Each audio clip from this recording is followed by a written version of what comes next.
Hello दोस्तों। इससे पहले हमने फिजिक्स के 2 लेक्चर्स अटेंड किए थे।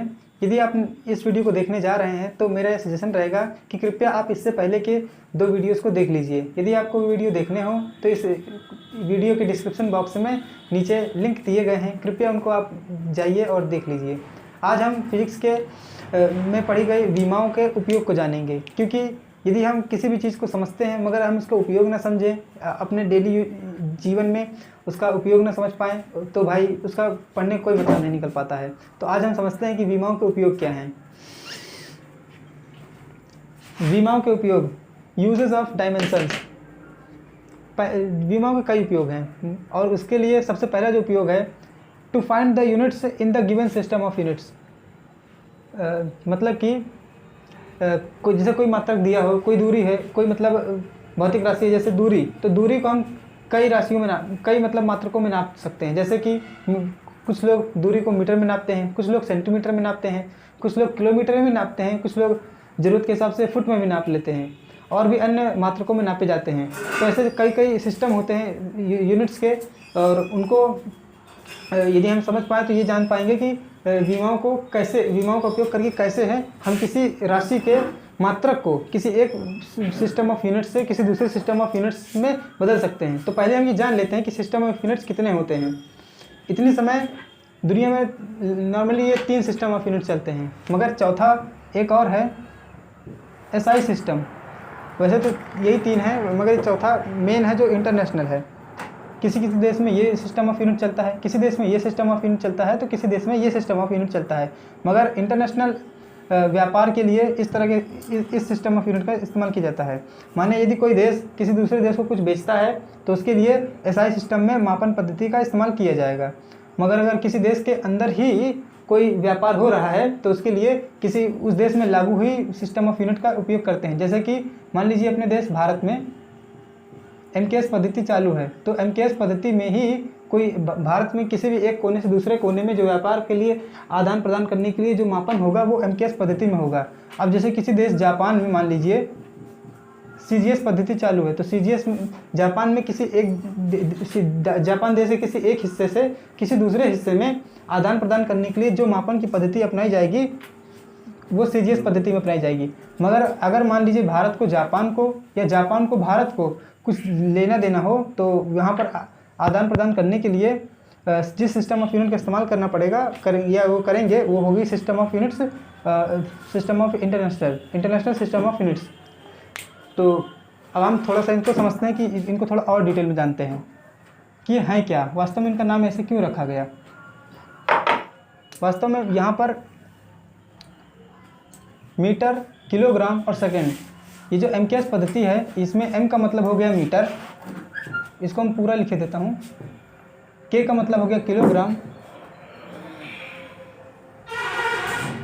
और एस का मतलब हो गया सेकेंड। इस सिस्टम ऑफ यूनिट में दूरी को मीटर में, द्रव्यमान को किलोग्राम में और समय को सेकंड में नापा जाता है। और फिर इसके बाद आती है एफपीएस, इसमें दूरी को फुट में और द्रव्यमान को पाउंड में तथा समय को फिर से सेकंड में ही नापा जाता है। फिर इसके बाद आ जाती है सीजीएस पद्धति। तो सीजीएस जो पद्धति है उसमें दूरी को सेंटीमीटर में और द्रव्यमान को ग्राम में तथा समय को सेकंड में नापा जाता है। तो इस तरह ये अलग अलग सिस्टम ऑफ यूनिट्स होते हैं। और इसके बारे में कि इस पद्धति में किस दूरी को किस चीज़ को किस में नापते हैं, ये हर पार्ट में आपको दिया जाएगा। हर पार्ट जब भी हम पढ़ेंगे तो उसमें ये पता करेंगे कि कौन सी राशि दी गई राशि उसमें उसको system of units international system में उसको किस भौतिक राशि या किस मात्रक से उस राशि को नापा जाता है। मतलब कि इसमें भी वैसे ज़्यादातर दूरी को मीटर में और द्रव्यमान को किलोग्राम में और समय को सेकंड में। वैसे सिस्टम ये जो चौथा सिस्टम है यही पूरी दुनिया में सबसे ज़्यादा सर्वमान्य है। तो हम जो भी फिजिक्स पढ़ी जाती है वो या तो इसमें पढ़ी जाती है या तो इसमें, क्योंकि MKS और SI पद्धति लगभग एक जैसी होती हैं, इसलिए इन दोनों में ही फिजिक्स पढ़ी जाती है। कृपया आप इसको एक बार देख लीजिए।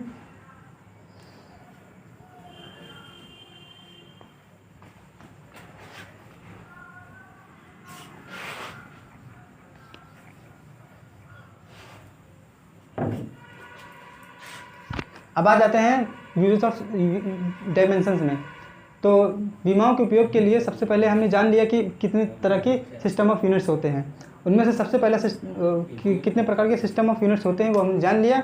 अब हम इसके लिए ये समझेंगे कि विमाओं का उपयोग करके किसी एक सिस्टम ऑफ यूनिट से किसी दूसरे सिस्टम ऑफ यूनिट में किसी दी गई भौतिक राशि को कैसे बदलते हैं। मतलब जैसे कि एग्जाम्पल के तौर पर लिया जाए छोटी सी भौतिक राशि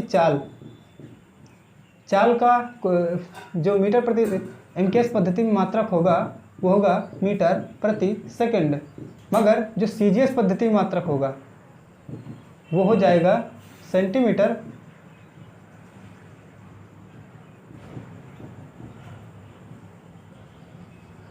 प्रति सेकंड। तो यहाँ पर बात ये आती है कि जैसे दे दिया जाए कि कोई वस्तु 4 मीटर पर सेकंड की रफ्तार से चल रही है, तो ये बताइए कि वो उसको CGS पद्धति में वो उसकी चाल कितनी होगी। मतलब कि जैसे MKS पद्धति में बताया गया कि वस्तु की चाल इतनी समय 4 मीटर पर सेकंड है, तो इतनी समय उसका CGS पद्धति में उस वस्तु की चाल कितनी होगी। तो यहाँ पर हम इसको विमाओं से बड़ी आसानी से पता कर सकते हैं। तो चलिए देखते हैं कैसे करते हैं। सबसे पहले लेक्चर में मैंने आपको बताया था कि मापन होता क्या है, मापन किया कैसे जाता है और किया ही क्यों जाता है। मैंने आपको बताया था कि जैसे कोई हमको दिया जाए, कोई छोटी सी रस्सी का एक टुकड़ा दिया जाए, मान लीजिए कि वो उसको नापने पर हमें मालूम पड़ता है कि वो 4 मीटर की है, मगर वास्तविकता बताई गई थी कि 4 मीटर वास्तव में होता क्या है। मैंने आपको बताया था कि वास्तव में 1 मीटर की दूरी, 1 मीटर की जो लंबाई है, जो 1 मीटर की मात्रक है, मतलब दूरी का जो मात्रक हमने मान लिया है कि मीटर में हम मापेंगे किसी भी तरह की दूरी को, वो 1 मीटर की मानक दूरी जो कि 1 मीटर मानी गई है, वो 1 मीटर की दूरी वास्तव में इसमें 4 बार सम्मिलित है, माने 4 बार इसमें समाई हुई है, 1 2 3 और 4, तो ये जाके 4 मीटर की टोटल दूरी बनी है। तब यहाँ पर मापन वास्तव में ये होता है कि जैसे कि बताया गया था कि मापन ये होता है कि 1 मीटर की दूरी उसी मतलब लंबाई में कितनी बार सम्मिलित है, या ये कहा जाए कि कोई मात्रक यादृच्छिक रूप से या ऐसे ही अपने मन से चुना गया किसी मात्रक से कोई मात्रक किसी भौतिक राशि में कितनी बार सम्मिलित है, कितनी बार सम्मिलित का मतलब कितनी बार को पता करना ही मापन है एक तरीके से। तो यहाँ पर ये जो बताया गया था, अब आज थोड़ा इसी से कुछ और जानने का प्रयास करते हैं।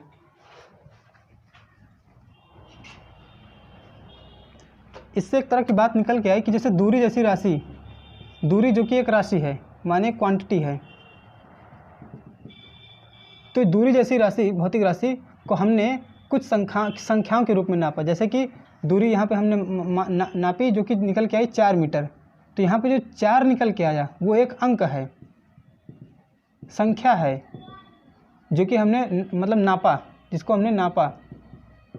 मगर जो मीटर है इसके साथ लगा हुआ, यहाँ पे वास्तव में 4 मीटर नहीं है, इसको लिखना चाहिए कायदे से 4 गुणे 1 मीटर, क्योंकि 1 मीटर वास्तव में एक मानक है, जबकि 4 तो बस केवल ये प्रदर्शित करता है कि दी गई दूरी में 1 मीटर इसमें 4 बार है। तो यहाँ पर ये अंक या संख्या जिसको हमने नाप करके पता किया, और 1 मीटर जो कि हमने मतलब इसको एक मानक माना, माने जिसको एक स्टैंडर्ड माना कि मतलब इसी के आधार पर सब कुछ किया जाएगा, स्टैंडर्ड, वो स्टैंडर्ड इसमें 4 बार सम्मिलित है, यही तो मापन है। और यहाँ पर इससे यह मालूम पड़ता है कि जो क्वांटिटी होती है वो वास्तव में ये बताती है, क्वांटिटी के मतलब जो क्वांटिटी का मापन होता है वो वास्तव में दी गई यूनिट जितनी बार उसमें सम्मिलित है। मान लीजिए कि वो n टाइम्स सम्मिलित है, माने वो n बार u राशि किसी भौतिक राशि में सम्मिलित है, तो q बराबर n इंटू यू, यानी कि क्वांटिटी जो होती है वो नंबर इंटू यूनिट्स,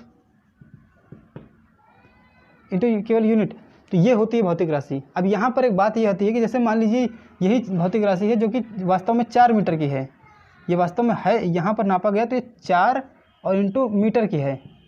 अब इसको किसी दूसरी प्रणाली में नापा जाएगा, दूसरी पद्धति में नापा जाएगा, मान लिया गया कि इसको मीटर में नाप करके सेंटीमीटर में नापा जाएगा, तब क्या होगा? तब हमको मालूम है कि 1 मीटर में 100 सेंटीमीटर होते हैं, और इस हिसाब से 1 मीटर में जब 100 सेंटीमीटर होते हैं, 100 से ऐसे रखा और फिर ऐसे करके हमने ये पता किया कि 400 सेंटीमीटर होंगे। अब यहाँ पर भौतिक राशि जो कि दूरी थी, वो दूरी पहले 4 मीटर थी मगर अब 400 सेंटीमीटर हो गई। तो यहाँ पर एक बात देखने को मिली कि जैसे ही हम एक मात्रक को, जैसे कि जो पहले मात्रक मान लीजिए U1 था, और जो पहले नंबर ऑफ यूनिट्स जो कि इस भौतिक राशि में सम्मिलित थे, जो कि मान लीजिए N1 थे, वो बाद में बदल गए और बाद में मान लीजिए वो N2 और U2 हो गए, मगर भौतिक राशि तो वही है, इसलिए इसका मान और इसका मान आपस में बराबर होगा। माने 4 मीटर वास्तव में बराबर तो 400 सेंटीमीटर के होता है। तो यहाँ पर हमको ये देखने को मिला कि जब हम कोई ऐसा मात्रक चुन लेते हैं जो कि पहले मात्रक से छोटा हो, तो जो अपने आप ही जो अंक हो, जो नंबर होते हैं, वो अपने आप बढ़ जाते हैं। माने जैसे ही हम ये क्या कहते हैं,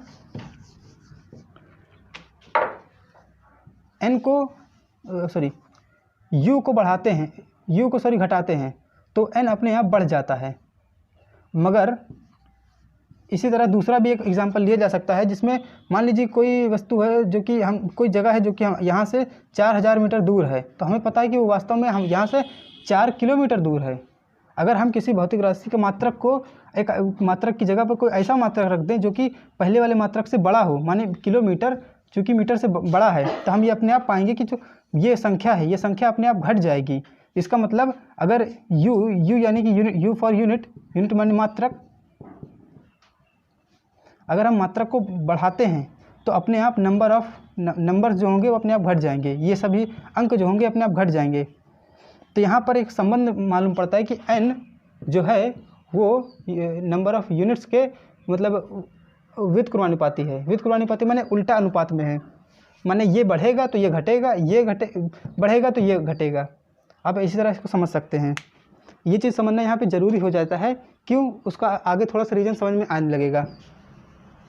ये चीज़ आप देखने को पाएंगे भी कि जब हम किसी भी भौतिक राशि, जैसे कि मान लीजिए अब दूरी से एक भौतिक राशि बनती है चाल, तो चाल को जब एक मात्रकों की प्रणाली से दूसरे मात्रक की प्रणाली में बदलते हैं, तब हम देखने को पाएंगे कि अंक किस तरह बदलते या घटते या बढ़ते हैं।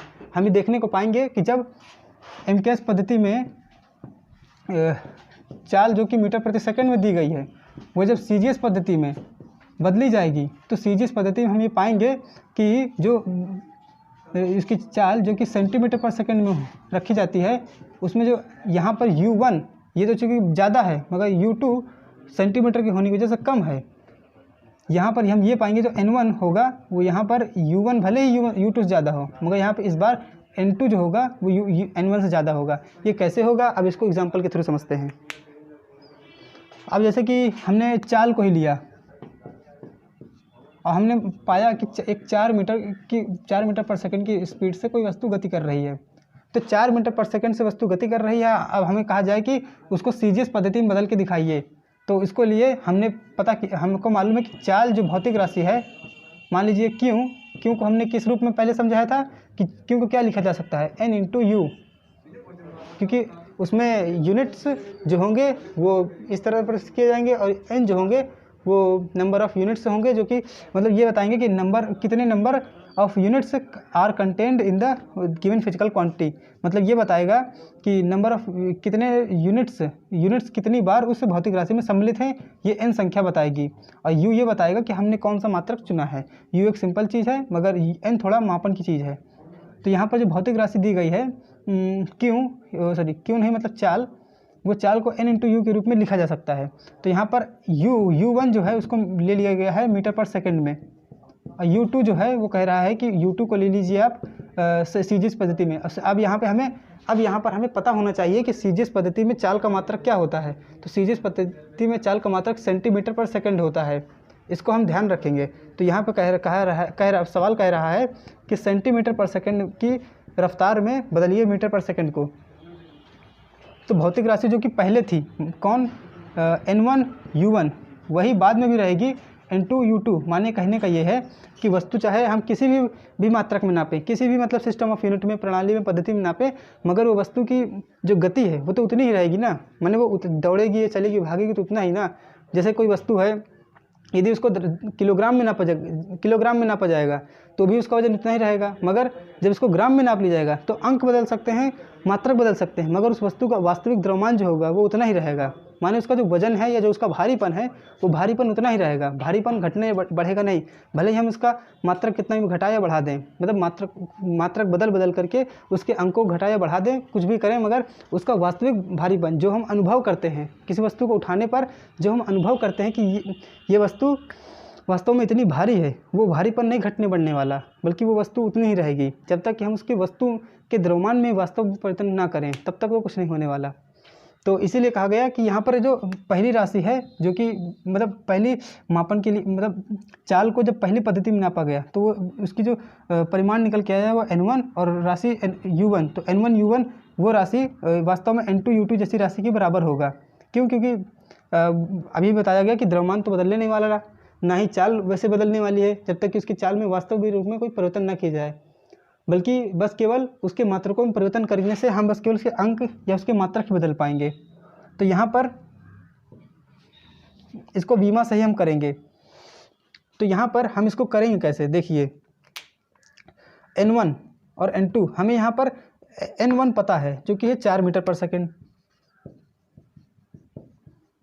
हमें यहाँ पर N2 नहीं पता है, जबकि U2 हमें लगभग पता है कि सेंटीमीटर पर सेकंड है। तो हमें केवल यही को पता करना पड़ेगा, तो हम बड़े आराम से इसको प्राप्त कर पाएंगे। तो हम इसको करते हैं N1 इंटू U1 में हमने पता किया कि अब हाँ एक बात और, अब चूँकि ये भौतिक राशि वही है, अब देखिए भौतिक राशि तो वही है, भौतिक राशि बदल नहीं पाई, भौतिक राशि वही चाल है। तो चाल की जो बीमा होती है उसको हम ध्यान रखेंगे। यहाँ पर चाल की जो बीमा होती है हमने पहले भी किया है कि LT-1, तो दोनों ही तरफ हम इस बीमा को लगाएंगे तो बराबर रहेगी, मतलब कि इसकी बीमा भी LT-1 है और इसकी बीमा भी LT-1 है, और दोनों तरफ इस LT-1 की बीमा को रखेंगे। कैसे?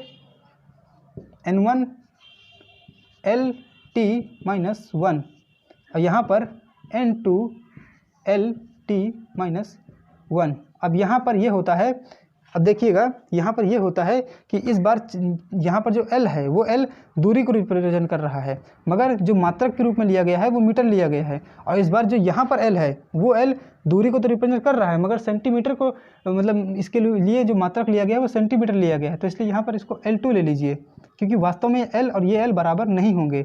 इसी तरह जो T1 है वो सेकंड को मतलब ये MKS पद्धति के मात्रक को रिप्रेजेंट कर रहा है, और जो यहाँ पे T2 है वो CGS पद्धति के T2 को, मतलब समय को रिप्रेजेंट कर रहा है। तो यहाँ पर किया क्या जाएगा कि हमें चूँकि ये सिर्फ निकालना है तो इसको एक तरफ ले लेते हैं और बाकी सब चीज़ों को दूसरी तरफ भेज देते हैं। वैसे इस चीज़ को इस तरफ भेजना पड़ेगा। तो N1 L1 T1-1 upon L1 T2-1। अब इसको सरल कर लेंगे, इसको हल कर लेंगे। अब इसको हल करके दिखा दिया जाता है।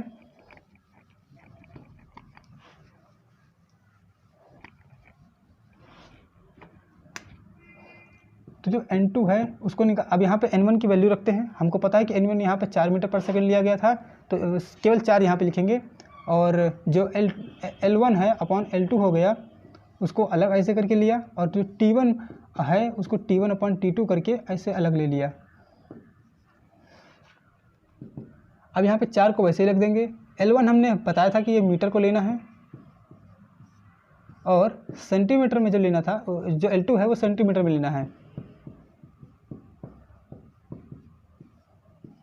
और यहाँ पे जो T1 है वो भी सेकंड में ही है, MKS पद्धति में भी, और जो T2 है वो भी CGS पद्धति में भी सेकंड ही होता है। माने कहने का ये कि समय एक ऐसी राशि ली गई है जिसका कि मात्रक तीनों ही पद्धतियों में माने MKS, CGS और FPS तीनों ही पद्धतियों में S ही आता है। S माने सेकंड, माने तीनों पद्धतियों में चूंकि S आता है इसलिए सेकंड आपस में एक दूसरे से कट जाएंगे और इसका सेकंड का कोई ज़्यादा प्रभाव नहीं पड़ेगा इस सवाल पर।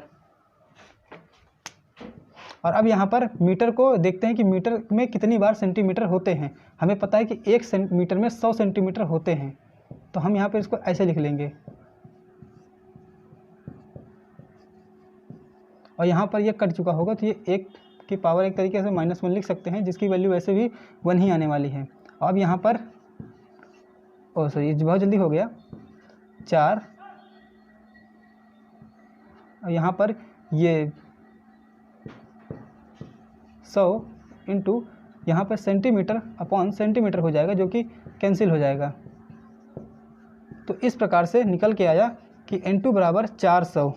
अब यहाँ पे कुछ लिखा नहीं जाएगा 400 सेंटीमीटर, ऐसा नहीं लिखा जाएगा, बस केवल N2 एक संख्या है इसलिए इसको 400 ही लिख दिया जाएगा। बाकी इसके आगे ये नहीं लिखा जाएगा कि ये 400 सेंटीमीटर है। बल्कि अगर ये पूछेगा कि CGS पद्धति में क्या होगा, उस भौतिक राशि का मान CGS पद्धति में कितना होगा, तो जवाब दिया जाएगा कि CGS पद्धति में उस भौतिक राशि का मान N2U2 यानी कि 400 U2 की जगह सेंटीमीटर रखा जाएगा। तो इस तरह से हमने समझा कि विमाओं के द्वारा हम कैसे एक भौतिक राशि के मात्रक को दूसरे भौतिक राशि के मात्रक में बदल लेते हैं।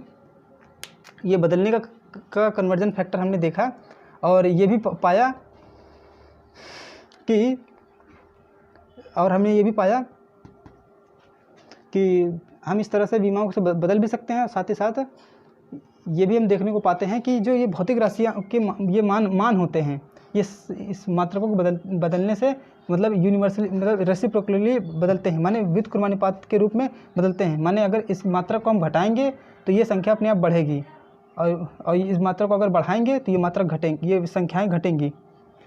ये विशेष जानकारी हमने प्राप्त की, स्क्रिप्ट टेक्स्ट को ध्यान से देख लीजिए। हमने इस तरह समझ लिया। अब इसके आगे समझते हैं कि जैसे कि विमा का पहला उपयोग, to find the unit in the given system of units जो कि बताए गए थे MKS, CGS और FPS और या SI सिस्टम। तो इन पद्धतियों में किसी भी भौतिक राशि को उसकी मात्रा को पता करना। जैसे कि मान लीजिए एक भौतिक राशि है कार्य का सूत्र भी बताया गया था, बल गुणे विस्थापन या बल गुणे दूरी, ऐसा कुछ सूत्र बताया गया था जिससे हमने निकाला था कार्य का मात्रक विमा। तो यहाँ पर होता क्या है कि जो कार्य होता है या कोई भौतिक राशि होती है, उस भौतिक राशि की विमा निकाल करके, जैसे कि विमा हम निकालते हैं ज़्यादातर यांत्रिकी की भौतिक राशियों को ज़्यादातर हम M, L और T के रूप में ही देखते हैं। तो M, L, T के रूप में हम भौतिक राशियों को निकाल लेते हैं। और हमने हर बार ही जब भी भौतिक राशि की विमा निकाली थी तो मात्रक के द्वारा विमा निकाली थी। तो यहाँ पर एक बार एक एग्जाम्पल ऐसा भी दिया गया था जिसमें कि विमा से मात्रक निकाले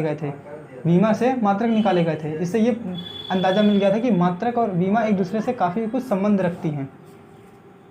तो यहाँ पर इसी नियम का या इसी मतलब तथ्य का फिर से प्रयोग किया जाएगा। ये काफ़ी रोचक तथ्य हो जाएगा कि यांत्रिकी की जो विमाएँ होती हैं M, L और T, इन M, L और T में अपने हिसाब से किसी एक प्रणाली जैसे MKS पद्धति या CGS पद्धति या FPS पद्धति, इसके सभी मात्रकों को जो इसमें आए उन मात्रकों को इसमें रख देने से किसी दी हुई भौतिक राशि के इस पद्धति में मात्रक निकल आएंगे। इसका भी समझते हैं सही से कि जैसे कहा जाए कि कार्य का मात्रक MKS पद्धति में पता कीजिए।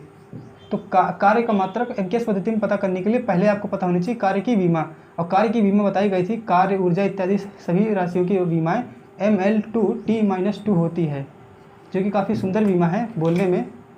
और आ जाती है अब इसको कहा जाता है कि MKS पद्धति में इसका क्या कहते हैं मात्रक निकालो। अगर हमें बीमा पता है तो हम बीमा के जो बीमा हमें पता है उसमें M, L और T में इनके सूटेबल मात्रक रख देंगे तो बड़े आराम से हमें MKS पद्धति में या किसी भी अन्य पद्धति में भी मात्रक मिल जाएंगे अगर हम उनके प्रणाली वाले मात्रकों को इसमें रखेंगे। तो यहाँ पर M माने द्रव्यमान हमने बताया गया था कि जो ये होते हैं विमाएँ, उसमें जो m लिया जाता है वो द्रव्यमान को रिप्रेजेंट करता है, l लेंथ को रिप्रेजेंट करता है, और t जो होता है टाइम को रिप्रेजेंट करता है, अभिव्यक्त करता है, बताता है। तो MKS पद्धति में इन्हीं चीज़ों को बताने के लिए जो मात्रक लिए गए उनको हम यहाँ पे लिख देंगे, किलोग्राम, मीटर और समय को यहाँ पर सेकंड। तो यहाँ पर करना कुछ नहीं है, बस केवल m जो है m जो कि मास को रिप्रेजेंट कर रहा है, मास को नापने के लिए MKS पद्धति में जो मात्रक चुना गया है उसी चुने गए मात्रक को यहाँ पे हमें बस केवल पुट कर देना है, रख देना है। तो यहाँ पर ब्रैकेट बनाया और कार्य के बीमा वाली m में हमने इसकी मात्रा को रखा जो कि है किलोग्राम। फिर उसके बाद दूरी के लिए हमने MKS पद्धति से मात्रक रखा जो कि है मीटर।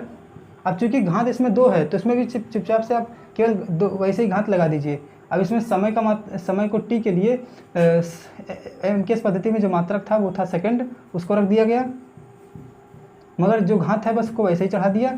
तो हमने पाया कि किलोग्राम मीटर पर second square kilogram metre square प्रति सेकंड स्क्वायर ये कार्य का एक MKS पद्धति में मात्रक निकल के आया।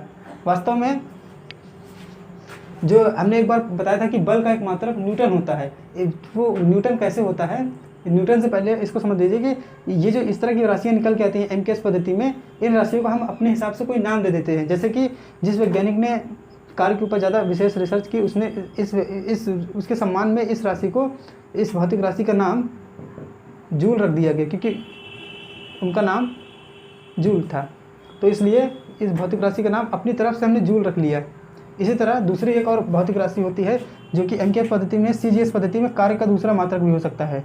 यहाँ पर ml2 t-2 को याद रखेंगे और m में इस बार CGS के मात्रक रखेंगे, CGS पद्धति के मात्रक रखेंगे। तो CGS पद्धति में मास के लिए जो क्या कहते हैं मात्रक चुना गया है वो ग्राम चुना गया है, ग्राम रख दिया। L के लिए यानी कि लंबाई के लिए जो मात्रक लिया गया है, चुना गया है, वो सेंटीमीटर लिया गया है तो सेंटीमीटर रख देंगे। अब चूंकि स्क्वायर है तो स्क्वायर लगा दिया, और समय के लिए जो मात्रक CGS पद्धति में लिया गया है उसको वो सेकंड है, सेकंड को रख देते हैं। तो इस प्रकार ग्राम सेंटीमीटर स्क्वायर प्रति सेकंड स्क्वायर ये आता है CGS पद्धति में मात्रक। किसका? कार्य का CGS पद्धति में मात्रक होता है ग्राम सेंटीमीटर स्क्वायर प्रति सेकंड स्क्वायर। अब इसी जिस तरह इसको हमने किलोग्राम मीटर स्क्वायर प्रति सेकंड स्क्वायर को जूल नाम दे दिया, उसी तरह ग्राम सेंटीमीटर स्क्वायर प्रति सेकंड स्क्वायर का नाम अर्ग दे दिया। अब अगर कोई पूछे कि कार्य का मात्रक MKS पद्धति में बताओ, तो MKS पद्धति में कार्य का मात्रक होता है जूल, CGS पद्धति में ग्राम का मात्रक होता है अर्ग। मगर जैसा कि बताया गया SI सिस्टम में यही इसका मात्रक होता है, ये होता है SI सिस्टम में, क्योंकि ये किसी वैज्ञानिक के नाम से नहीं चलता है, ये बस ऐसे ही चलता है। जो इनके वास्तविक मात्रक होते हैं किलोग्राम मीटर सेकंड ऐसे, इसको आप एक बार देख लीजिए, अच्छे से नोट कर लीजिए। इसके पहले के जितने भी लेक्चर्स आपको ना समझ में आए हों कृपया इसको आप डिस्क्रिप्शन में दोबारा देख लीजिए, क्योंकि कई चीज़ें जैसे कि ये मात्रक से हमने बीमा निकालना सीखा या बीमा से मात्रक निकालना सीखा, ये सब पुराने वीडियोस में देखे थे, तो उसको आप एक बार ज़रूर देखिएगा, उसके बिना आपको ये नहीं समझ में आएगा सही से।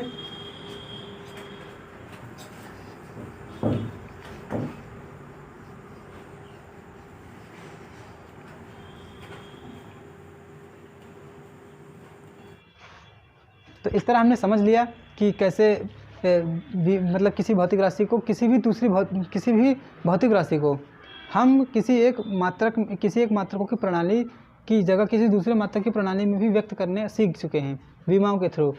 विमाओं का मात्रकों से बहुत ही गहरा रिलेशन है, ये बात हम जान गए हैं। और अब हम समझेंगे कि एक दिए गए मात्रक को किसी एक प्रणाली से किसी दूसरी प्रणाली में बदल भी दें। वैसे तो ये चाल में अभी पहले एग्जांपल के थ्रू करके देखा भी जा चुका है, मगर अब और थोड़ा हार्ड मतलब थोड़ा बड़ी भौतिक राशियों से करके देखते हैं। वो भौतिक राशियाँ जिनमें जो थोड़ा ज़्यादा मात्रक लगे रहते हैं, जैसे किलोग्राम, मीटर और सेकंड, ये तीनों के ही मतलब लगे रहते हैं, मात्रक लगे रहते हैं। जैसे कि अभी हमने चाल को समझा, चाल को, कार्य को, इनकी भौतिक राशियों को MKS से CGS में या फिर इसको भी MKS से CGS में बदल के देखा। बदल के भी देखा और एक दूसरे के मतलब उसमें भी करके देखा। जैसे कि MKS में कार्य का मात्रक हमने निकाल के देखा जो कि आया जूल, और CGS में निकल के आया जो कि आया अर्ग। मतलब इन और इसका एक दूसरे से अब कन्वर्जन भी सीखेंगे कि अगर दे दिया जाए कि कोई व्यक्ति 2 जूल का कार्य कर चुका है तो उसको अर्ग में कितना नापा जाएगा, अर्ग में वो कितना हो जाएगा अपने आप। अभी भी बताया गया कि जूल जो कि MKS का मात्रक है, और यहाँ पर हमने बताया था कि N1U1 जो कि कन्वर्ट होगा अगर N2U2 में, तो यहाँ पर U1 अगर U2 में कन्वर्ट हुआ है तो यहाँ पर ये देखा गया कि U1 बड़ा है कि U2 बड़ा है। अगर U1 U2 से बड़ा है तो यहाँ पर ये अपने आप आ जाएगा कि N1 जो है वो N2 से छोटा हो जाएगा। ये हमने अभी थोड़ी देर पहले समझा था। तो वही चीज़ यहाँ पर फिर से होने वाली है, या फिर यहाँ होने वाली है, हर जगह होने वाली है। देखते हैं,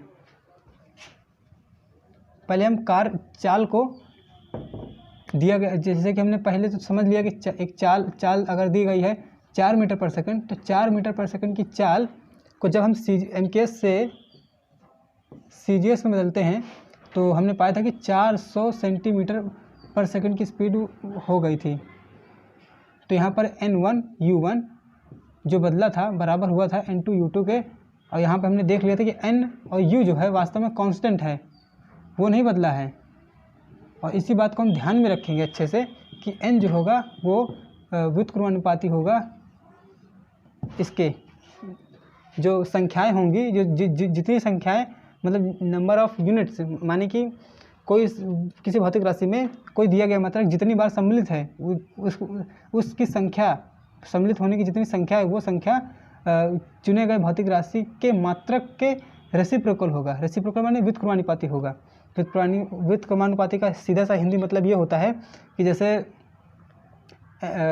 जैसे U बढ़ाया जाएगा वैसे वैसे N घटेगा, जैसे जैसे U घटाया जाएगा वैसे वैसे N बढ़ेगा। इसको अच्छे से लिखे देता हूँ, N बढ़ाओगे तो U घटेगा, N घटाओगे तो U बढ़ेगा। अब इसी तरह दूसरा एग्जांपल कार्य में लिया जाए।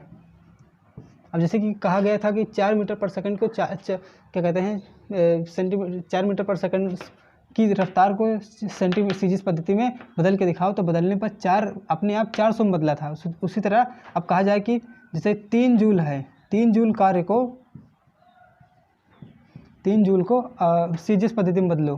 तो अब यहाँ पर ये देखना पड़ेगा कि हमें क्या क्या मालूम है। मालूम हमें यह है कि ये N1 है, जूल जो कि MKS पद्धति में कार्य का मात्रक हुआ वो U1 है, और CGS पद्धति में कार्य का मात्रक जो कि हमने थोड़ी देर पहले पढ़ लिया वो अर्ग है। तो यहाँ पर हमें U2 भी पता है, N1 पता है, U1 पता है और N2 नहीं पता है। तो हम N2 को ही निकालेंगे। तो हमें तरीका पता है कि NU जो है वो कांस्टेंट है, माने जो भौतिक राशि दी गई है वो भौतिक राशि का परिमाण जो कि है 3 जूल या कुछ, मतलब जो इसका वास्तविक परिमाण है वो परिमाण नहीं बदला है, जो कि एक पद्धति में 3 जूल है और दूसरी पद्धति में कितना होगा बस यही पता करना है। तो पद्धति चाहे जो बदल जाए वो राशि उतनी ही रहेगी। तो N1U1 बराबर N2U2। N1U1 का अब यहाँ पर हमें N2 पता करना है तो सब कुछ बदल लेते हैं। इसको इस तरह से भी लिख सकते हैं कि N2U2 बराबर N1U1।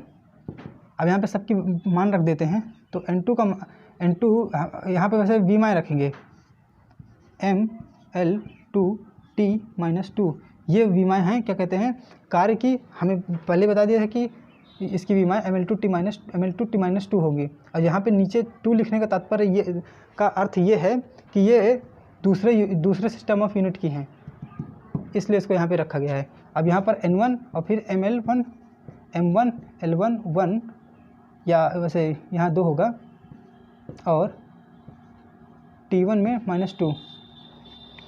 यहाँ 1 लिखने का तात्पर्य यह है कि ये पहली मात्रकों की पहली प्रणाली के मात्रक हैं, इसलिए इसको 1 लिखा गया है। तो N2 निकालने के लिए इसको हम यहाँ भेज देते हैं।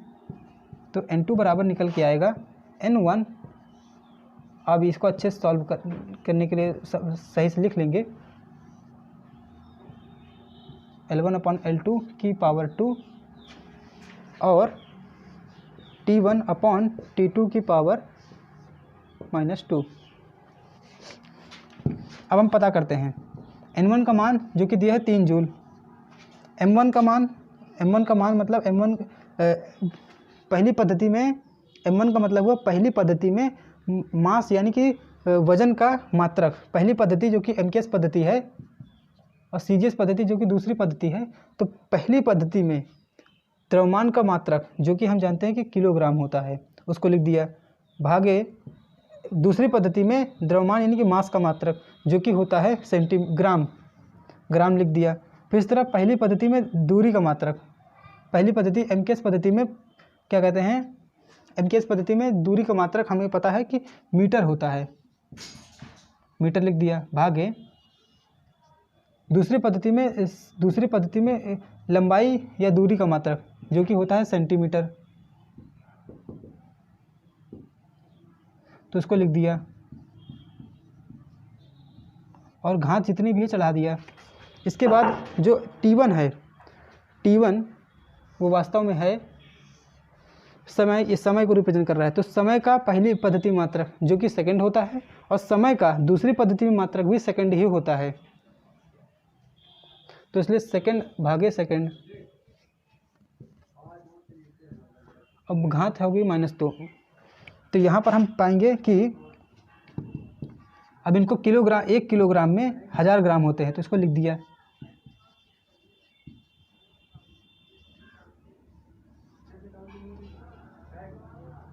फिर 1 मीटर में होते हैं 100 सेंटीमीटर, 100 को लिख दिया, सेंटीमीटर, भागे सेंटीमीटर।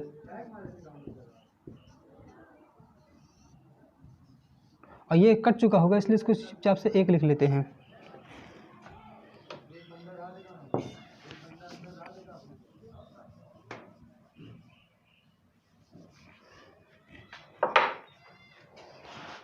अब N2 बराबर 3 और 1000 को अब चूँकि ग्राम से ग्राम कैंसिल हो चुका होगा, ग्राम से ग्राम कैंसिल हो चुका होगा और अब बचेगा केवल 1000। फिर इसके बाद सेंटीमीटर, यहाँ पे घात 2 थी तो हम इसको ध्यान से याद रखेंगे कि यहाँ पे बचेगा 100, क्योंकि सेंटीमीटर कैंसिल हो जाएगा और 100 की घात यहाँ पर 2 आ जाएगी। तो 3 गुणे, इसको हम 10 की घाते 3 लिख सकते हैं और इसको हम 10 की इस चीज़ को हम 10 की घाते 2 लिख लेते हैं। तो यहाँ हो जाएगा 10 की घाते 2 इंटू 2, तो ये आ जाएगा 3 गुणे 10 की घाते 3 गुणे 10 की घाते 2 दूनी 4,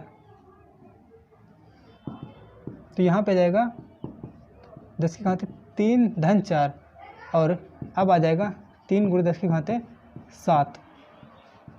अब यहाँ पे ये क्या है, ये N2 बराबर 3 गुणे 10 की घाते 7 वास्तव में बस केवल एक संख्या है। इसको यहाँ पर अर्घ नहीं लिखा जाएगा क्योंकि अर्घ मात्रक जो है वो यहाँ पर अर्घ मात्रक जो है वो U2 है और जो N2 है बस केवल संख्या है, तो केवल संख्या लिखी जाएगी, मात्रक को इस बार नहीं लिखा, अभी भी नहीं लिखा जाएगा। अब जब ये पूछा जाएगा कि बताइए CGS पद्धति में 3 जूल को कन्वर्ट करने पर क्या बनेगा, तो बनेगा 3 गुणे 10 की घाते 7 अर्घ। अब चूँकि इसने CGS पद्धति में पूछा, मान ही कितना होगा उस 3 जूल को कन्वर्ट करने पर। 3 जूल, मेन बात क्या है, इस चीज़ को अच्छे से समझते हैं। अभी इसको आप एक बार नोट कर लीजिए।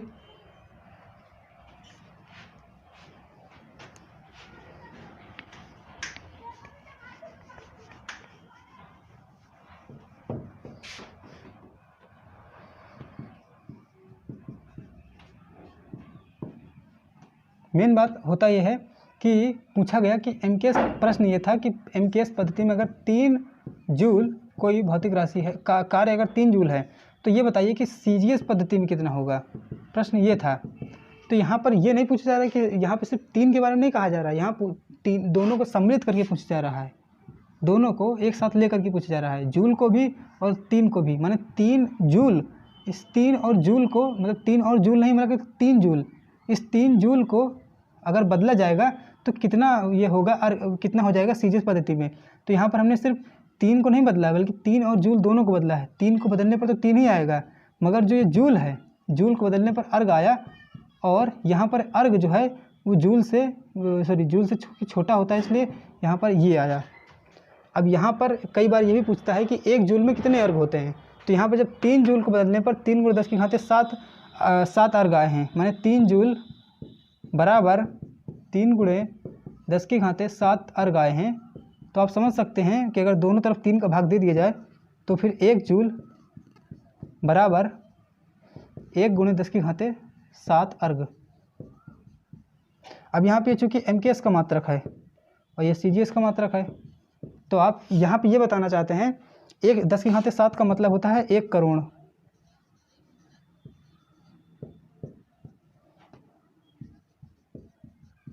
अब यहाँ पे ये कहना चाहता है कि 1 जूल जो होता है वो 1 अर्ग का, वास्तव में इसको ऐसे लिखना चाहिए, गुणे 1 अर्ग, या सिर्फ 1 हटा दीजिए, केवल ऐसे लिख लीजिए कि जूल बराबर अर्ग का करोड़वां गुना, माने 1 जूल जो होगा वो 1 अर्ग का 1 करोड़ गुना होगा। माने अब यह समझ सकते हैं कि दिमाग लगाइए तो ध्यान दीजिए, तो 1 अर्ग जो है वो बहुत छोटी राशि है, और जबकि जूल जो है वो बहुत बड़ी राशि है, क्योंकि वो 1 जूल के अंदर 1 करोड़ अर्ग समाएंगे तब जाके वो 1 जूल बनेगा। इसका मतलब जूल जो है बड़ी राशि है और अर्ग जो है छोटी राशि है। और इस बात को आप थोड़ा मतलब दिमाग में रखिए, कौन राशि बड़ी है कौन राशि छोटी है, क्योंकि ये नाम सुनने में थोड़ा याद तो तुरंत के लिए याद हो जाते हैं, मगर हमेशा के लिए ध्यान में नहीं रहते हैं। इसलिए इनके साथ अपना कनेक्शन बैठाने की कोशिश कीजिए कि जूल जो है वो बड़ी राशि है, अर्ग जो है वो छोटी राशि है। क्यों है? क्योंकि जूल के अंदर 1 करोड़ अर्ग समाएंगे तब जाके वो एक जूल बनेगा। इस चीज़ को अपने दिमाग में थोड़ा क्लियर कर। तो अब तक हमने विमाओं के 2 उपयोग पढ़ लिए। किसी भी मापन की जो पद्धतियाँ होती हैं MKS, CGS और FPS, अब आप देख रहे होंगे कि ये नए नए नाम आपको सुनने मिल रहे हैं, इसलिए इनको बार बार दोहरा के बताया जा रहा है, बार बार इनका नाम लिया जा रहा है ताकि आपको समझ में आ सके, ताकि आपको ये ज़्यादा अच्छे से याद रहें। अब हम 2 उपयोग चूँकि पढ़ चुके हैं, अब तीसरा उपयोग समझते हैं। तीसरा उपयोग जो विमाओं का है वो है to check the dimensional correctness of a given physical relation, भौतिक राशियों के समीकरण का विमीय संतुलन ज्ञात करना। विमीय संतुलन, अब देखिए अभी तक आपको क्या मालूम पड़ा था, अब आप उसको समझिएगा। अभी तक ये मालूम पड़ा था कि जैसे कार्य की विमा थी mL2T-2। ये बात सबसे पहले वीडियो में बताई गई है कि जो m होता है वो विमा नहीं है, L जो है वो विमा नहीं है, T जो है वो विमा नहीं है, बल्कि ये बस केवल एक प्रतीक हैं द्रव्यमान, दूरी और समय के। बल्कि जो उनके पास जो घातें चढ़ाई जाती हैं, घातें जो रखी जाती हैं वो विमाएँ हैं। वास्तव में ये हैं विमाएँ, 1, 2 और -2, ये हैं विमाएँ। तो यहाँ पर एक और बात समझिएगा कि जो अगर ये विमाएँ हैं तो फिर ये क्या चीज़ें हैं। अगर ये 1, 2 और -2 ये विमाएँ हैं तो विमी ये जो हम पूरा ये सब लिखते हैं कि ये mL2T-2 ये है क्या चीज़, इसको आज हम समझते हैं। वास्तव में हमें बता दिया गया कि M1, M2 और M1 L2T-2 ये क्या है, पूरा उसका मतलब क्या कहते हैं, विमीय सूत्र है। जी हाँ, विमीय सूत्र है। जो कार्य की विमा होती है वो होती है हमें बताया गया कि mL2T-2 ये जो है इसे कहा जाएगा पूरा विमीय सूत्र, डायमेंशनल फार्मूला। और अब हम एक नई चीज़ अभी जानेंगे, विमीय सूत्र से भी बढ़कर एक नई चीज़ अभी समझेंगे।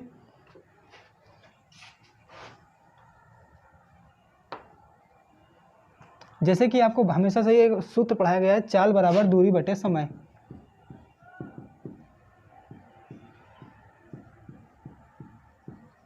तो इसी तरह की भौतिक दुनिया में कई मतलब इस तरह के समीकरण होते हैं। आपको पता ही कि समीकरण वही होता है जिसमें ये वाला चिन्ह होते हैं, या जो दो अलग अलग तरह के क्या कहते हैं पदों के बीच में किसी प्रकार का विशेष मतलब उनका संबंध को बताते हैं। तो समीकरण जिस तरह गणित में समीकरण होते हैं उस तरह भौतिक राशियों में भी मतलब भौतिक विज्ञान में भी समीकरण होते हैं जो कि भौतिक राशियों के ऊपर होते हैं। भौतिक विज्ञान में भौतिक राशि के ऊपर अलग अलग तरह के समीकरण होते हैं। तो वैसे ही कि एक समीकरण होता है चाल के लिए, जो कि आपको पढ़ाया गया है दूरी बटे समय, मगर इसके अलावा भी बहुत सारे सूत्र होते हैं जो कि भौतिक राशियों के लिए होते हैं। जैसे कि एक होता है चाल बराबर √2GH। ये सूत्र कहाँ है, क्या का उपयोग है, इसका कैसे उपयोग है, इसको हम आगे आने वाले पाठों में पढ़ेंगे। अभी के लिए इसमें परेशान होने की जरूरत नहीं है, बस केवल ये पता चल जाए कि चाल, जिसको हम v से डिनोट कर दे रहे हैं, वेलोसिटी, थोड़ा थोड़ा इंग्लिश भी सीख लीजिए इनकी, ताकि आपको इनके प्रतीकों को समझने में आसानी हो। जी जो कि ग्रेविटेशनल एक्सेलरेशन है, इसलिए इसको जी से रिप्रेजेंट किया। एच जो है वो हाइट है, इसलिए इसको एच से रिप्रेजेंट किया। एच जो है वो हाइट है। वास्तव में ये सूत्र है किसी मुक्त पिंड को ऊपर से जीरो वेलोसिटी के साथ, मतलब एकदम ऐसे छोड़ दिया जाए, जैसे कि ये मार्कर का ढक्कन है, इसको बस ऐसे छोड़ दिया जाए। इसको जब ऐसे छोड़ दिया जाएगा, वास्तव में जब इसको ऐसे छोड़ दिया जाएगा तो यहाँ पर इसकी वेलोसिटी शून्य रखी गई है, मगर जब यहाँ पर ये पहुँचेगा तो इतनी दूरी तय करने के बाद, बस इतने से इतनी दूरी तय करने के बाद, जो कि मान लिया कि एच है, मान लिया कि कोई पिंड जो कि बस इतनी दूरी छोड़ दिया गया है, जैसे कि इसको छोड़ दिया जाए यहाँ से और ये यहाँ पर रुक जाए, तो इतनी दूरी मान लीजिए इसने ट्रेवल किया है h, मतलब इसने तय किया है इतनी दूरी h। तो ये h मान लीजिए, वैसे तो ये ऊंचाई के रूप में है इसलिए इसको ऊंचाई कहा गया, हाइट लिया गया। तो इस दूरी, इतनी दूरी और इतने समय यहाँ पर सभी जगह जो ग्रेविटेशनल एक्सेलरेशन है वो है g। तो इस जगह पर पहुँचते ही इसकी वेलोसिटी कितनी हो जाती है, इसका जो सूत्र होता है वो होता है ये v बराबर √2GH। तो हमें पता चल गया ये v माने वेलोसिटी यानी चाल है, g जो कि गुरुत्वीय त्वरण है, और h जो कि एक तरह की ऊंचाई है, तो एक तरह की दूरी है, ऊंचाई मतलब दूरी है। तो इसका हमें विमीय संतुलन पता, मतलब विमीय समीकरणों के विमा के थ्रू ये पता करना है कि ये सूत्र सही है कि गलत है। मान ली मतलब ये विमा जो होती है, इसके द्वारा हम ये पता कर सकते हैं कि कोई भी भौतिक राशि की जो समीकरण होते हैं वो सही है कि गलत हैं। माने यदि कोई आपको कुछ भी भौतिक राशि का कोई भी समीकरण दे दे, जैसे कि कुछ भी दे दे, वो जरूरी नहीं कि सही भी हो सकता है, गलत भी हो सकता है, तो आप तुरंत अपना दिमाग लगा के चेक कर सकते हैं। विमाओं के थ्रू आप ये चेक कर सकते हैं, विमाओं के माध्यम से पता किया जा सकता है कि दी गई भौतिक राशि वास्तव में सही है कि गलत है। तो चलिए इसको पता करते हैं।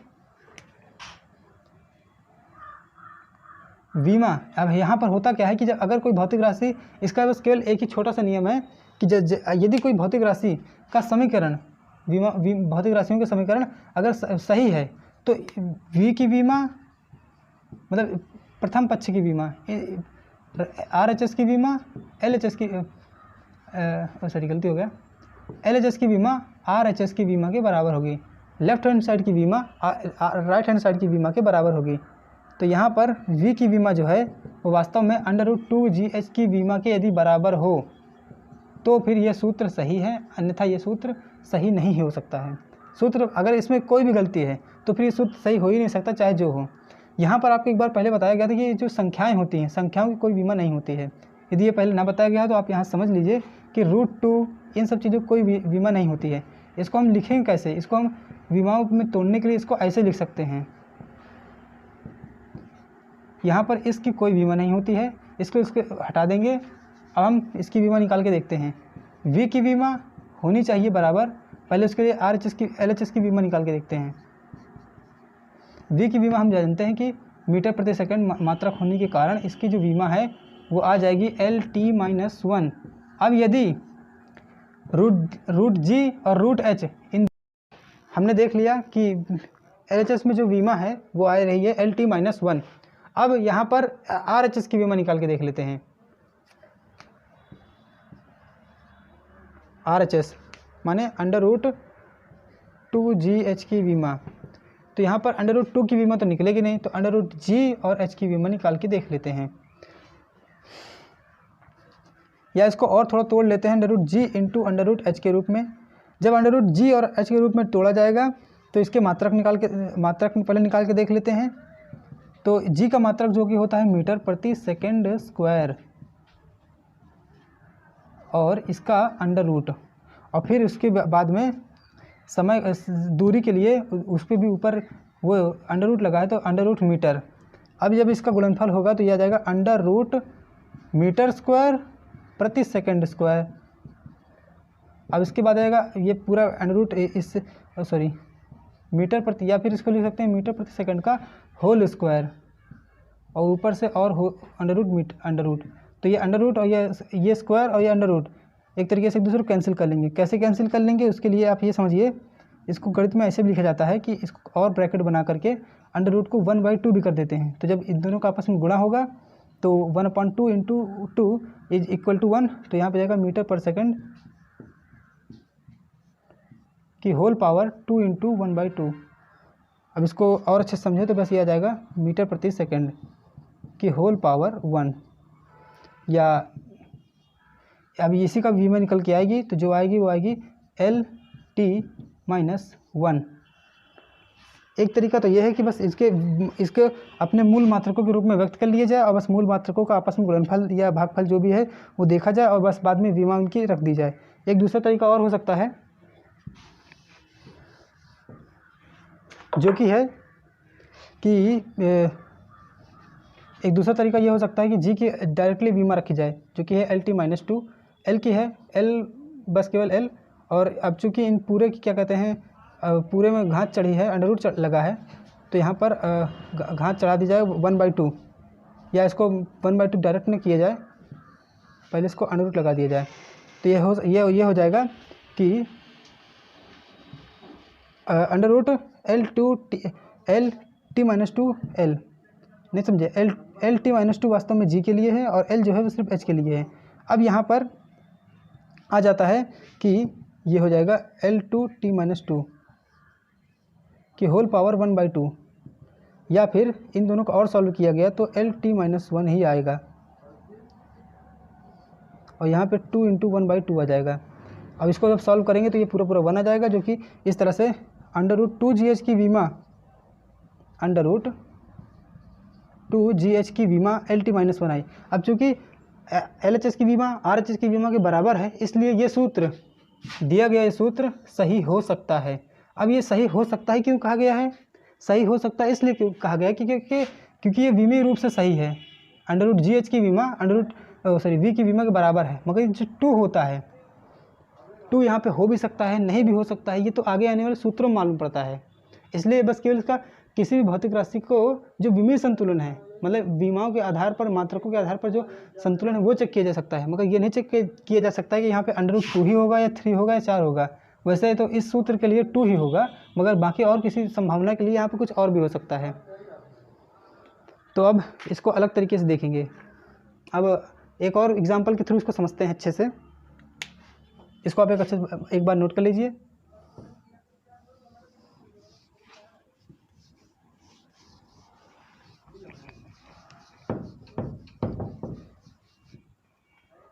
अब जैसे कि कोई अच्छा सा एग्जांपल लेते हैं, जैसे कि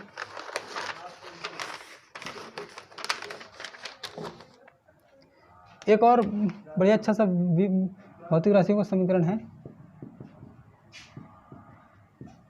v बराबर u प्लस AT, या फिर v square is equals to u square minus u square plus 2as। इस तरह के भौतिक राशियों के समीकरण जिनमें कि धन या फिर यहाँ मान लीजिए ऋण हो, धन या ऋण लगे हों, तो इनका क्या किया जा सकता है? तो देखिए, भौतिक राशियों में जो भौतिक राशि में जो ये विमीय संतुलन होता है या विमीय समीकरण होते हैं, इनमें इसका और इसका दोनों के विमीय सूत्र यानी कि जो हम निकालते हैं LT-1, ये सब वास्तव में बराबर होंगे। माने इसकी विमा और इसकी विमा बराबर होगी, या सही से कहा जाए तो इसकी विमीय सूत्र और इसका विमीय सूत्र बराबर होगा। अब यहाँ पर अब देखिए, यहाँ पे 3 चीज़ें, आपको कई चीज़ें मिल गई कि इसका वैसे तो LHS की विमा बराबर RHS की विमा होगी विमा के थ्रू, और यहाँ पे अभी भी एक नई बात मालूम पड़ी कि इन दोनों की विमा भी बराबर होगी। इसका मतलब ये इसकी और इसकी तीनों की विमा बराबर होगी। चलो इसको लिख के देखते हैं कि अब चेक करते हैं कि क्या ये v बराबर u प्लस AT नाम का समीकरण सही है कि गलत है। इसको देख लेते हैं। सबसे पहले LHS की विमा निकाल के देखते हैं। LHS की विमा हमें पता है कि LT-1 है, इसलिए इसको जल्दी से कर देते हैं। RHS की विमा, अब सारा लफड़ा RHS की विमा में ही होता है कि RHS में यहाँ पे U प्लस AT आया, तो क्या U प्लस AT में क्या ऐसा हो सकता है कि इन दोनों की विमाएँ जुड़ जाएंगी या गुणा हो जाएंगी? कुछ ऐसा होगा? वास्तव में ऐसा कुछ नहीं होगा, बल्कि चाहे इसकी विमा ले लो चाहे इसकी विमा ले लो, दोनों ही वास्तव में बराबर होने वाली हैं। तो हम यहाँ पर u की सिर्फ विमा लें तो वो वैसे भी एक तरह की दूरी है, तो इसलिए इसका भी मात्रक होगा LT-1। यहाँ पर v जो है वो अंतिम वेग है, u जो है प्रारंभिक वेग है, a जो है एक्सेलरेशन है और t जो है वो समय है। तो यहाँ पर at की भी विमा निकाल के देख ली जाए, एक्सेलरेशन की विमा जो निकल के आई LT-2 और t की विमा जो कि है t, तो यहाँ पर आ गया LT-1। यहाँ पर हमने देखा कि LHS में v की विमा, RHS में u की विमा और RHS में ही AT की विमा तीनों बराबर हैं, इसलिए ये भौतिक समीकरण भी सही है विमीय रूप से। मगर ये भौतिक राशि का समीकरण वास्तव में विमीय संश्लेषण के आधार पर सही है, विमाओं के विश्लेषण के आधार पर ये समीकरण सही है, विश्लेषण के आधार पर। अब इसके बाद दूसरा एक सूत्र देख लेते हैं, v² बराबर u² - 2s। इसको आप जल्दी से नोट कर लीजिए।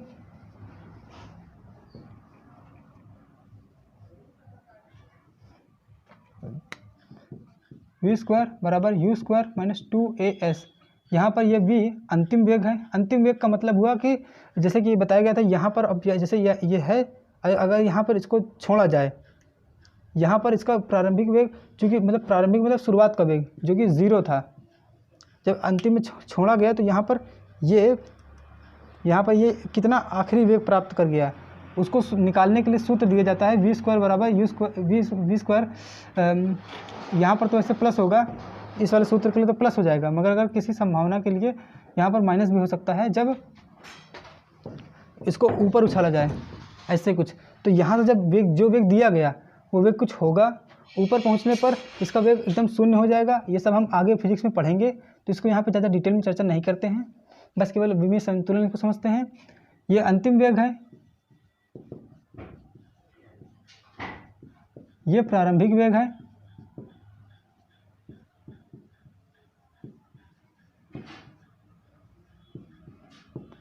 ये फाइनल वेलोसिटी है, इनिशियल वेलोसिटी है, एक्सेलरेशन है, त्वरण है, और ये एस फॉर डिस्टेंस, एस यहाँ पर दूरी या डिस्प्लेसमेंट को रिप्रेजेंट कर रहा है। वास्तव में डिस्प्लेसमेंट को रिप्रेजेंट कर रहा है, मगर आप दूरी, डिस्प्लेसमेंट, ऊंचाई इस तरह कुछ भी समझ सकते हैं। तो यहाँ पर इसको देखते हैं LHS की विमा। LHS की विमा निकाल के देखेंगे तो आप पाएंगे कि LHS की विमा या डायमेंशंस ऑफ LHS होगा LT-1, चूँकि वो वेग है तो वेग की घात 2, यहाँ पर L2T-2, बस इतनी। और RHS में भी विमा निकाल के देख लेते हैं। इसमें भी वही बात है जो पिछले वाले सवाल में बात थी।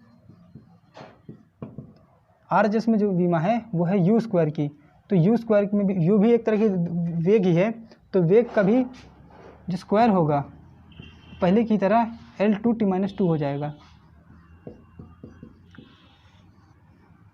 यहाँ पर अभी निकालना पड़ेगा AS की विमा, 2AS की विमा। यहाँ पर जैसे पहले बता देगा कि जोड़ने पर या घटाने पर जो विमा होती हैं एक दूसरे की बराबर ही होती हैं। यहाँ पर इन तीनों ही समीकरणों की विमाएँ बराबर होंगी,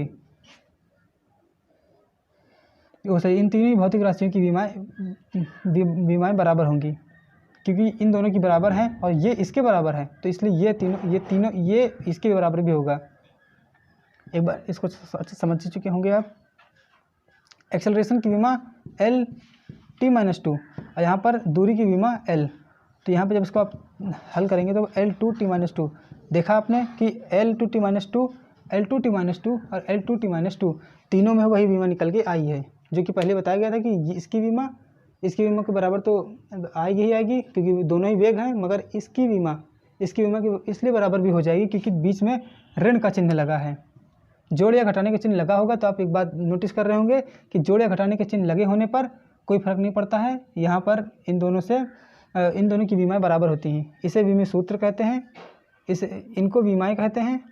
अभी आप ये देखेंगे कि आगे आप देखेंगे कि विमीय समीकरण किसे कहते हैं।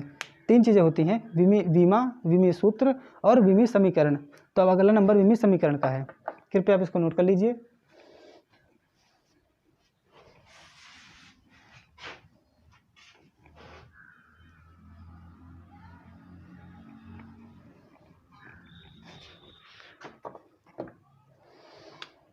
अब हम चौथा उपयोग समझते हैं इसका।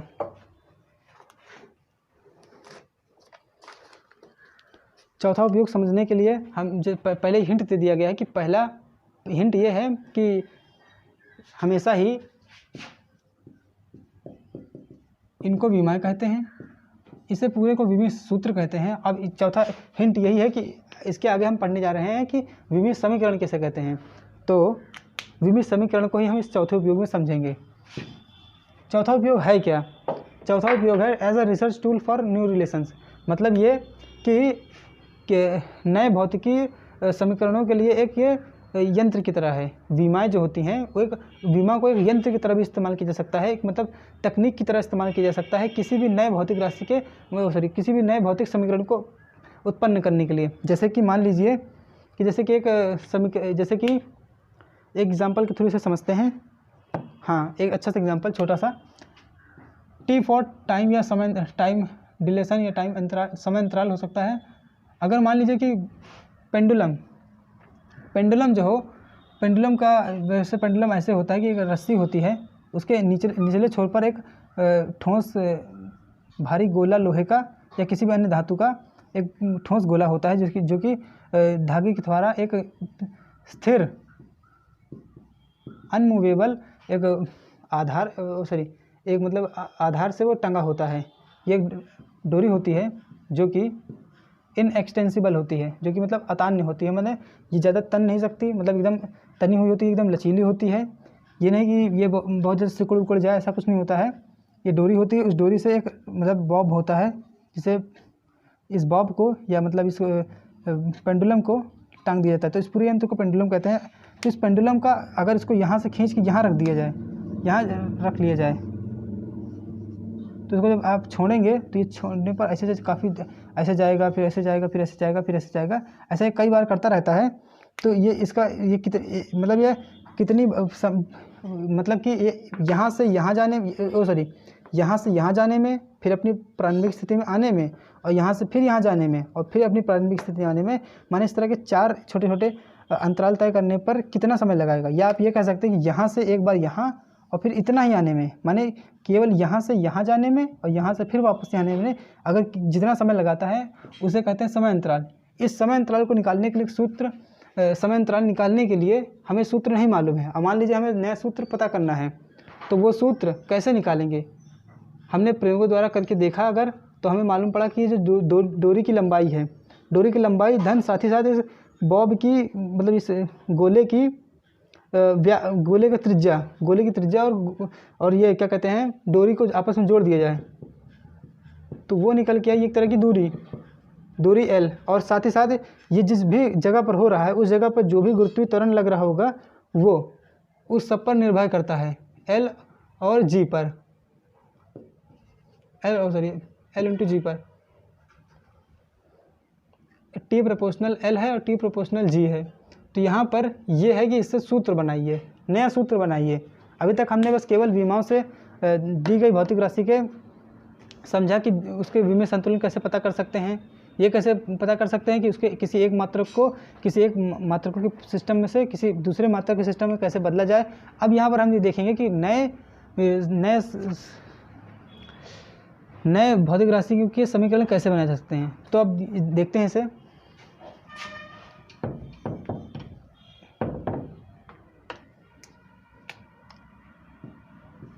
टी कि यहाँ पर भी वही चीज़ अप्लाई होगी कि टी प्रोपोर्शनल L और G चूँकि दोनों हैं, तो यहाँ पर ले लिया गया T proportional L into G मान लिया गया ऐसे है। तो यहाँ पर टी बराबर एक, ये चूँकि प्रोपोर्शनल माने होता है कि जैसे जैसे ये बढ़ेगा वैसे वैसे ये बढ़ेगा, मगर किसी विशेष स्थिति के लिए इन दोनों के बीच में बस एक गहरा संबंध हो जो कि बराबर के चिन्ह से डिनोट किया जा सके, इसलिए इसके एक अनुक्रमानुपातिक नियतांक रेसिप्रोकल कांस्टेंट के मान लिया गया, जिसको लिख करके ऐसे बना लिया गया सूत्र को। अब यहाँ पर हम ये लगाएंगे कि LHS की विमा बराबर RHS की विमा लगा देंगे, जैसे कि हमने पिछले सवालों में भी किया था। देखिए हो वही रहा है, बस केवल अलग अलग तरीके से हो रहा है। जैसे कि पिछले सवालों में इससे ऐसा करके हम ये चेक करते थे कि दोनों पक्षों की विमाएँ बराबर हैं कि नहीं, सूत्र सही है कि नहीं। अब यहाँ पर तर्क बस केवल इतना है कि अगर LHS की विमा RHS की विमा बराबर देख करके हम ये तय कर सकते हैं कि क्या कहते हैं, विमाओं के थ्रू ये जब चेक किया जा सकता है कि सूत्र सही है या नहीं, तो विमाओं के थ्रू ये भी चेक किया जा सकता है, देखा जा सकता है कि दिए गए भौतिक राशियों के बीच में जो संबंध है, अगर उनमें आपस में LHS की विमाओं को बराबर रख ही दिया जाए तो फिर जो ऊपर की इक्वेशन है वो सही हो जाएगी। नहीं समझ में आया? इसको एक बार फिर समझते हैं। मतलब ये होता था कि पहले कोई भी गलत सलत सूत्र दे दिया जाता था। मान लीजिए एक सूत्र ऐसे बना दिया गया, T बराबर L²G, ऐसे ही कुछ सूत्र बना दिया गया, इंटू K, ऐसे कुछ सूत्र बना दिया गया। अब ये सूत्र सही है कि नहीं, उसको जानने के लिए हम LHS की विमा बराबर RHS की विमा लगा करके देखा करते हैं, तो हमें रिजल्ट मिलता है कि यह सूत्र सही है या फिर नहीं है। सही है या नहीं है ये हमें बाद में मालूम पड़ता है। मगर हम इसको उल्टा करें, अगर माने LHS की विमा बराबर RHS की विमा पहले से ही लगा के रख, मतलब इस LHS की विमा बराबर RHS की विमा के सिद्धांत को पहले से ही अप्लाई कर दें, तो ऊपर जो आएगा सिद्धांत, ऊपर जो सूत्र बन के आएगा वो अपने आप ही सही सूत्र बन के आएगा। ये यहाँ पे ट्रिक इस्तेमाल की गई है, ये यहाँ पे तरीका इस्तेमाल किया गया है। इसी चीज़ को मैं समझाना चाह रहा था पहले भी। अब यहाँ पर यही हम करेंगे कि हम इसमें LHS और RHS की विमा को बराबर पहले रखते हुए चलेंगे। हम T की विमा जो कि समय है, और समय होने की वजह से उसका विमा बस बड़े आराम से T होगी। तो अब हम कोशिश करेंगे कि RHS में जो कुछ भी है, RHS की विमा बराबर LHS की विमा बराबर T रखने का प्रयास करेंगे। तो अब LHS की विमा निकाल के देखते हैं। तो LHS की विमा यहाँ पर L और G के रूप में है। तो यहाँ पे विमा रखेंगे, मगर हमें ये बस नहीं मालूम है कि ये L और G की कितनी घातों पर T निर्भर कर रहा है। मतलब ये तो मालूम है कि जो समय अंतराल है वो क्या कहते हैं, पेंडुलम की क्या कहते हैं, लंबाई पर निर्भर कर रहा है और गुरुत्वीय त्वरण पर निर्भर कर रहा है, मगर किस तरह से निर्भर कर रहा है ये नहीं मालूम है। मतलब जैसे कोई वस्तु का द्रव्यमान ज़्यादा है तो वो हमें उसको उठाने के लिए ज़्यादा बल लगाना पड़ता है, मगर कितना ज़्यादा बल लगाना पड़ सकता है? क्या ऐसा है कि मतलब थोड़ा सा ही वस्तु को भारी कर दिया जाए तो और बल लगाना पड़ेगा? मतलब कि और अगर वस्तु को थोड़ा सा और भारी कर दिया गया तो क्या दुगुना बल लगाना पड़ जाएगा, या 3 गुना या 4 गुना? बस केवल उसी के लिए यहाँ पर घातें चढ़ाई जाती हैं।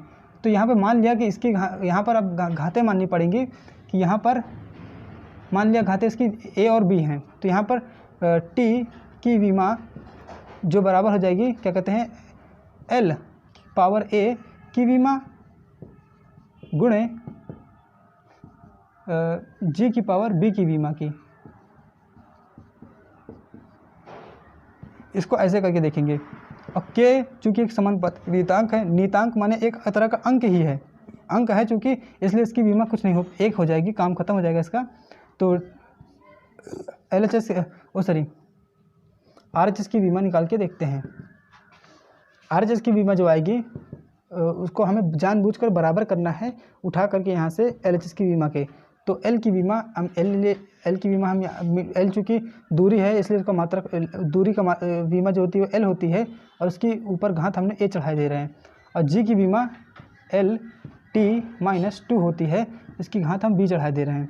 अब यहाँ पर जैसे कि RHS की विमा LHS की विमा के बराबर है T, तो यहाँ पे T ही रख दिया जाएगा।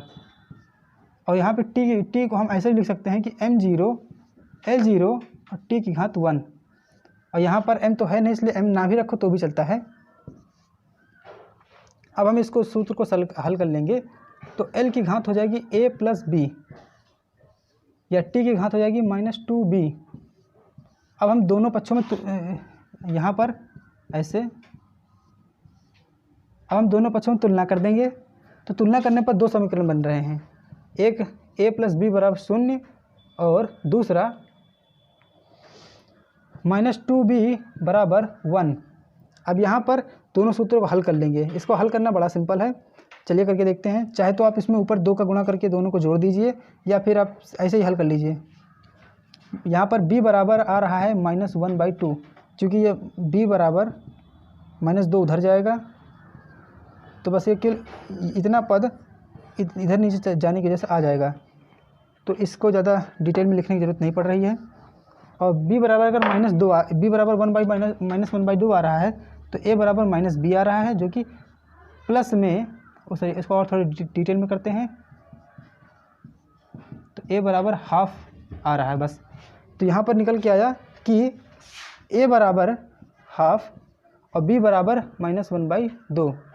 तो यहाँ पर a और b जो हैं, a जो है वो l की घात है और b जो है वो g की घात है।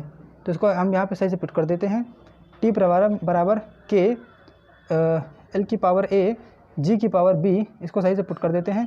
तो k इंटू l की पावर a रखेंगे तो वो आ जाएगा 1/2 al, और g की पावर लिख दिया गया -1/2, तो ये ऐसे आ गया। तो यहाँ पर आ गया k into l divided by g। वैसे इसको और थोड़ा सरल से करते हैं ताकि समझ में अच्छे से आए। g की पावर -1, अंडर रूट को घात, अंडर रूट जो होता है, अंडर रूट जो होता है उसको घात 1/2 भी लिखा जाता है। तो या फिर घात 1/2 को अंडर रूट लिखा जा सकता है। तो इसलिए यहाँ पर घात को अंडर रूट में बदला गया है। अब ये इसको और थोड़ा अच्छे से लिखा जा सकता है। इसी चीज़ को जब और अच्छे से लिखा गया तो वो √L इंटू √1/g या फिर k इंटू √L/g। तो ये होती है एक तरह का विमाओं के द्वारा बनाया गया एक सूत्र, जिसमें k की वैल्यू क्या होगी ये नहीं पता चल पाता है।